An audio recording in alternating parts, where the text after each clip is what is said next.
নমস্কার দর্শকবৃন্দ, আমি ধনঞ্জয় বর্মন, অস্ট্রোলজার বিশেষজ্ঞ।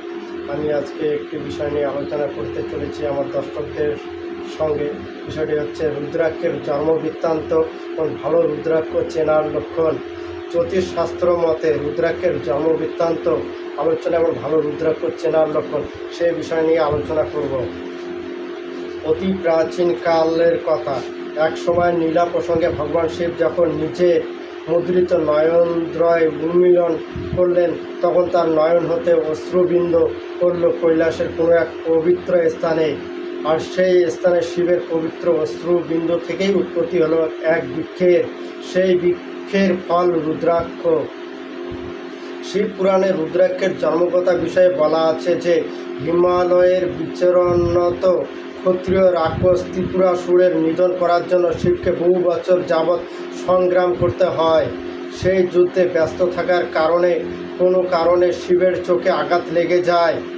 তার ফলে শিবের চোখ থেকে অশ্রু বাড়ি পতিত হতে থাকে। তাই দেখে পদ্মজনী বর্মা সেই বাড়িকে বৃক্ষে পরিণত হওয়ার আদেশ দেন। তারপর বৃক্ষটি বর্ধিত হলে তার ফুল ও ফল হতে থাকে। সেই ফলের নাম রুদ্রাক্ষ।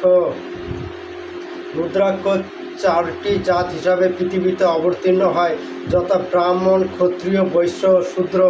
শূদ্রগণ যদি শ্বেত রক্ত এবং কৃষ্ণবর্ণের রুদ্রাক্ষ ধারণ করে থাকেন, তাহলে শিব পার্বতী ভীষণভাবে সন্তুষ্ট হয়ে থাকে। রুদ্রাক্ষ তিনটি আকারে দেখা যায় এবং তিনটি আকার রুদ্রাক্ষের পৃথক পৃথক গুণ বহন করে। যেমন আমলকির আকারে রুদ্রাক্ষ সর্বশ্রেষ্ঠ, ফুলের আকারে রুদ্রাক্ষ মধ্যম প্রকারের, শোলার আকারে ছোট রুদ্রাক্ষ নিম্নমানের। তবে আমলকির মতো রুদ্রাক্ষ সকল প্রকার অনিষ্টের হাত থেকে উদ্ধার করে। ফুলের মতো দেখতে যে রুদ্রাক্ষ, সেগুলি ভালো ফলদায়ক ও সুখ ও সৌভাগ্যের প্রতীক। খুব ছোট ও শোলার মতো রুদ্রাক্ষ সম্পূর্ণ মনের সিদ্ধি হওয়ার জন্য ভালো।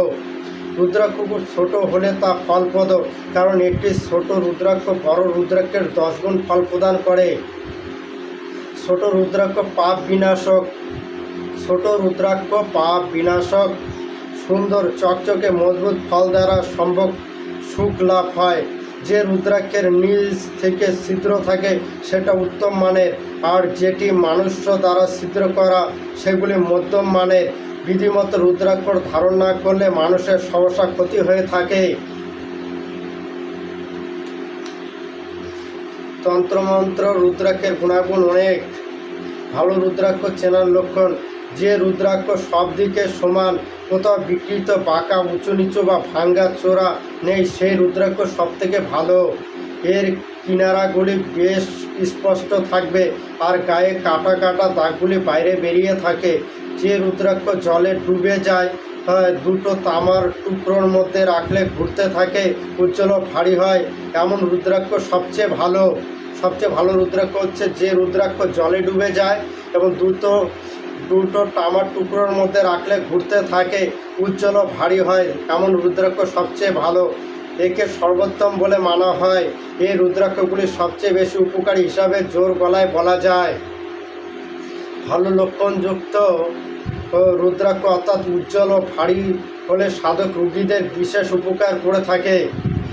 কারণে অকারণে এই রুদ্রাক্ষকে যদি ওম শিবায় নমঃ, ওম নমঃ শিবায় বলে পূজা করা যায়, তাহলে মানবের অশেষ কল্যাণ হয়। ওম শিবায় নমঃ কিংবা ওম নমঃ শিবায় বলে যদি পূজা করা যায়, তবে মানুষের অনেক অনেক কল্যাণ হয়। রুদ্রাক্ষ লক্ষণযুক্ত হলে তাকে দুধ, গঙ্গাজল ও তুলসী পাতা সহযোগে শুদ্ধি করে নিতে হবে। শুদ্ধি ব্যতীত কোনো অশুদ্ধি রুদ্রাক্ষ ব্যবহারের কোনো ফল হয় না, কারণ রুদ্রাক্ষ ধারণ মানেই শিবের আশীর্বাদ প্রাপ্তি হয়। সর্বদা মনে রাখতে হবে রুদ্রাক্ষ শিবেরই অংশজাত। নিম্নে বিভিন্ন রুদ্রাক্ষ সম্বন্ধে আলোচনা করা হলো। আমি পরে আরও বিষয় নিয়ে আলোচনা করব। এখন এই রুদ্রাক্ষ, ভালো রুদ্রাক্ষ চেনার লক্ষণটি বললাম। এরপরে একমুখী, দুমুখী, চারমুখী, ছমুখী রুদ্রাক্ষর বিষয় নিয়ে আলোচনা করব। ভিডিওটি যদি ভালো লাগে তাহলে চ্যানেলটিকে সাবস্ক্রাইব করে দিও এবং ভিডিওটি লাইক করে দিও, যাতে পরবর্তীতে আরও ভালো ভিডিও নিয়ে আসতে পারি।